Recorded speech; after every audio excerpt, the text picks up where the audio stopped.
खास कार्यक्रम नुक्कड़ सभा में आपका स्वागत है। मैं हूं वाराणसी से शैलेंद्र सिंह। इस वक्त मौजूद है वाराणसी के मुख्यालय सटे हुए उल्फत बीबी के हाथे पे, और यहाँ पे कुछ लोग मौजूद हैं जिनसे हम बात करते हैं यहाँ की जन समस्याओं पे। किस तरह की जन समस्याएं हैं यहाँ की हम बात करते हैं। जी आपका नाम? मोहम्मद वैस। जी कैसी समस्या है इस जगह पे? यहाँ पर बनारस में ये जो हमारे प्रधानमंत्री जी का संसदीय क्षेत्र है और एक मतदाता होने के नाते हम लोगों ने इस आशा विश्वास के साथ उन्हें मत दिया था कि हमारे ये पूरा शहर है जो संसदीय क्षेत्र है इसका भरपूर विकास होगा। लेकिन 8 महीना बीत जाने के पश्चात भी हम जो देख रहे हैं, जो दिखाई दे रहा है, कहीं पर उनकी जितनी उन्होंने बात कही थी वो कहीं सार्थक सिद्ध नहीं हो रही है। क्या कमियां रह गई? क्या जैसे उन्होंने कहा था स्वच्छता अभियान चलाया जाए पहली बार, तो आप जहां जहां बनारस की गलियों में घूमेंगे देखेंगे आप यही पाएंगे। आप मेरे आसपास ही घूम के देख लीजिए, चारों तरफ आपको गंदगी की गंदगी दिखाई देगी। उन्होंने नहीं, सफाई कर्मी जितनी निश्चित मात्रा होनी चाहिए उतनी पूर्ण निश्चित मात्रा में तो वो है ही नहीं है। जहां उनसे दोनों टाइम काम लेने की बात की जाती है वो एक ही टाइम काम करते हैं। बिजली की बात तो जैसे ही प्रधानमंत्री इन्होंने शपथ ली थी दिल्ली में, उस वक्त यही बात हुई थी कि बनारस को कटौती मुक्त कर दिया जाएगा और 24 घंटे यहाँ बिजली मिलेगी। तो यहाँ का आलम ये है कि यहाँ पर अगर 8 घंटे 10 घंटे कायदे से लगातार बिजली मिल जाए, यही बड़ी भारी बात है। यही हमारे प्रधानमंत्री जी की उपलब्धि है। प्रधानमंत्री जी की यही उपलब्धि है, एक सांसद की यही उपलब्धि है, ये कहना यहाँ के लोगों का जिन्होंने काफी बढ़ चढ़ के काफी उम्मीदों के साथ यहाँ पे वोटिंग किया था पीएम नरेंद्र मोदी को। हम बात करते हैं किसी कड़ी में कुछ और भी लोगों से। जी आपका?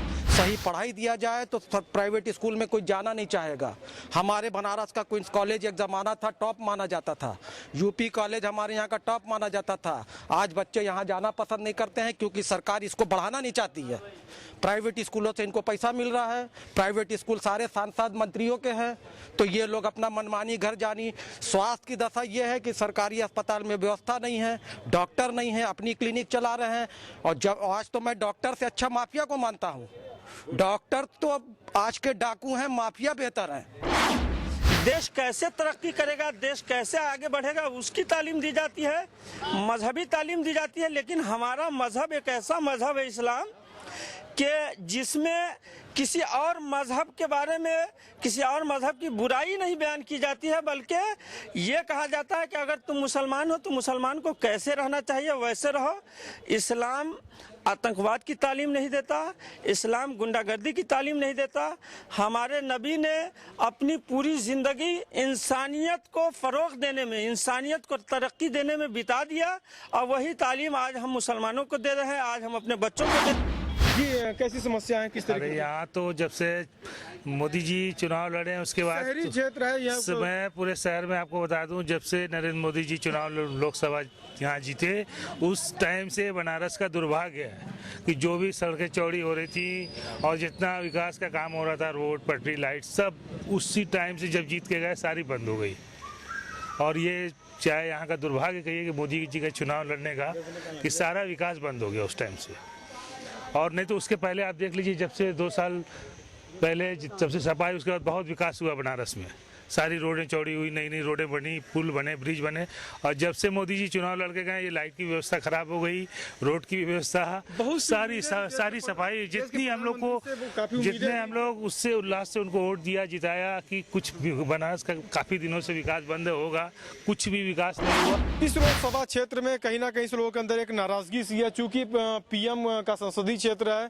काफी लोग बढ़ चढ़ के वोटिंग के लिए निकले भी थे, काफी यहाँ पे एक उत्साह के चलते लोगों ने वोटिंग की थी यहाँ पे। पर हम कुछ और भी लोगों से बात करते हैं किस तरीके का लोगों के अंदर उत्साह था, पर आज क्या देखने को मिल रहा है, बात करते हैं यहाँ पे। जी आपका नाम? हमारा नाम असलम है जी, डिटोरी मार्ग का रहने वाला हूँ जी। सबसे बड़ी बात है यहाँ पे पीएम का क्षेत्र है ये, उसके बाद यहाँ पे बहुत बढ़ चढ़ के लोगों ने वोटिंग की थी। जी जी, और काफी यहाँ पे एक उत्साह था लोगों के अंदर, पर क्या आज समझ में आता है? विकास के नाम से कुछ नहीं हुआ अभी तक, न गवर्नमेंट फंड आया न कुछ हुआ। आज भी देखिए खाली विकास खाली घाटों पे हो रहा है, और घाटों पे होने को कोई फायदा नहीं है क्योंकि उतनी ही गंदगी फिर बढ़ जा रही है। आज भी पेपर में निकला था कि 80 घाट को इतनी सफाई किया गया, सुंदरता बढ़ाई गई, मगर फिर भी देखा गया गाय भैंस वहाँ बंधी हुई है, समझे। और रहा सवाल महंगाई, 8 महीने में सब चीज़ का दाम बढ़ गया है, जबकि तेल और डीजल का दाम कम होने के बावजूद भी दाम बढ़ता चला जा रहा है। जी अगर वाराणसी की बात की तो लाइट की जो व्यवस्था होनी चाहिए, लाइट तो फिलहाल तो कम हो गई, कटौती में 20 घंटा दे रहे हैं, 4 घंटा कम है, और चीज़ें भी है, मगर तो राज्य सरकार के अंदर आता है, ना कि गवर्नमेंट, सेंट्रल गवर्नमेंट से मतलब है इसका। यहाँ पे बुनकरों की अगर बात किया तो बुनकरों की समस्या जब जब भाजपा आई है तब तक बुनकरों को तबाह बर्बाद कर दिया गया। प्रोग्राम बनाना और उसको इम्प्लीमेंट करना, दोनों में बहुत फ़र्क है। प्लानिंग करते हैं, इम्प्लीमेंटेशन नहीं है। सिटीज़न चार्टर्ड की बात करते थे, दिखता नहीं कहीं। छोटे से काम के लिए 10 बार चक्कर लगाना है, ठीक है। कोई भी एक राशन कार्ड जो ख़त्म हो गया लोगों के, दोबारा बन नहीं पा रहे हैं, आज साल भर से लटके पड़े हैं। ऐसे तमाम तरीके कमियां हर लेवल पे है। कोई सरकारी कर्मचारी बताए कि एजुकेशन डिपार्टमेंट बताए कि वो अपने कर्मचारियों को सरकारी स्कूलों में पढ़ाएंगे? नहीं पढ़ाएंगे। क्यों नहीं पढ़ाएंगे? और वही अभी 2 दिन पहले यहाँ पर आए निरीक्षण करने और कह दिया कि स्कूल सब ठीक ठाक चल रहे, कोई दिक्कत नहीं। क्या अगर बात की जाए यहाँ पे जो गुजरात मॉडल से जो यहाँ पे तुलना, देखिए प्लानिंग हो रही है, प्लानिंग इम्प्लीमेंट करने में टाइम लगता है, हो सकता है हालांकि टाइम लगते लगते इतना न लग जाए कि लोगों का मोह भंग हो जाए, इस बात का ध्यान रखना चाहिए, ठीक है। लेकिन समझे इस बात की गड़बड़ी कहाँ है। प्रोग्राम्स हैं, इम्प्लीमेंटेशन नहीं है। अगर कोई चीज़ें हैं तो उस पर काम नहीं हो रहे हैं। सरकारी कर्मचारी किस नज़रिए से चीज़ों को देखता है? प्राइवेट स्कूलों में 25,000 रुपये तनख्वाह देते हैं, टीचर से उनसे बहुत कस के काम लिया जाता है। सरकारी कॉलेजेस में 35,000, स्कूल में 35,000 रुपये तनख्वाह देते हैं, काम नहीं लिया जाता उनसे। की जो बातें की जा रही थी इलेक्शन के समय में, पर क्या दिखता है आज इतने के बाद? केवल ऐसा है, देखिए बाबतपुर से बाई रोड मोदी जी आने वाले थे, वो बाई रोड ना आने को वो रोड से गए। रोड से आते तो उनको रोड की हरकत मालूम हो जाती कि यहाँ से बाबतपुर एयरपोर्ट इंटरनेशनल एयरपोर्ट है, रास्ते भर गड्ढा है, कहीं भी वो नहीं है। कम से कम रोड से आए तो उनको क्षेत्र में समझ में आए कि रोड पर कितना गड्ढा है, रोड कैसी खराब है, क्या है। एक छोटा सा मिसाल कि मैं बगल में आज 1 हफ्ता पहले कंप्लेन किया है कि एक पाइपलाइन जल निगम की फट गई है। अब कंप्लेन है, रोज जाते हैं, कहते हैं आ रहे हैं, नहीं आ रहे हैं, तो मतलब कि अधिकारी भी कुछ सुनते ही नहीं है। 1 हफ्ता हो जा रहा है, पाइप फटी है, लोग उसी पर से आ रहे हैं, जा रहे हैं, गंदा पानी पीने को मिल रहा है सबको, कोई आ ही नहीं रहा। महापौर भी इनके हैं, विधायक भी इनके हाँ, हैं। सब इनके विधायक भी हैं और सांसद भी इन्हीं के हैं, सांसद भी यही हैं। पर यहाँ पे वाराणसी की जो विकास नाम की चीज कुछ भी नहीं है अभी तक।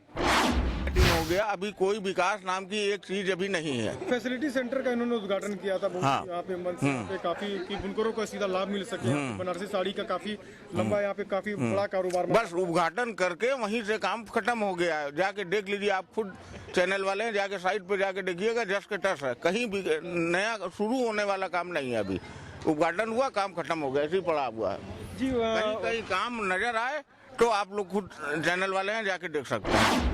हमारे साथ कुछ और भी लोग मौजूद है जो अपनी यहाँ पे समस्याओं को जुड़ाते हुए चले आ रहे हैं लगातार। यहाँ पे क्योंकि पीएम नरेंद्र मोदी का संसदीय क्षेत्र है, यहाँ पे किस तरीके के विकास कार्य होने चाहिए थे, विकास के बड़े बड़े यहाँ पे वादे किए गए थे, गुजरात मॉडल की बातें की गई थी। हम कुछ और भी लोगों से बात करते हैं यहाँ पे। जी आपका नाम?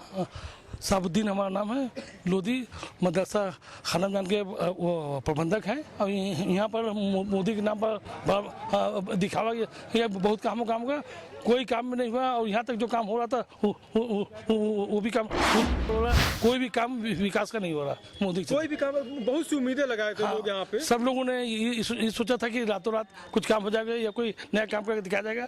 कोई भी पूरे क्षेत्र की बात है, कोई भी पूरे क्षेत्र में कोई काम भी नहीं हुआ।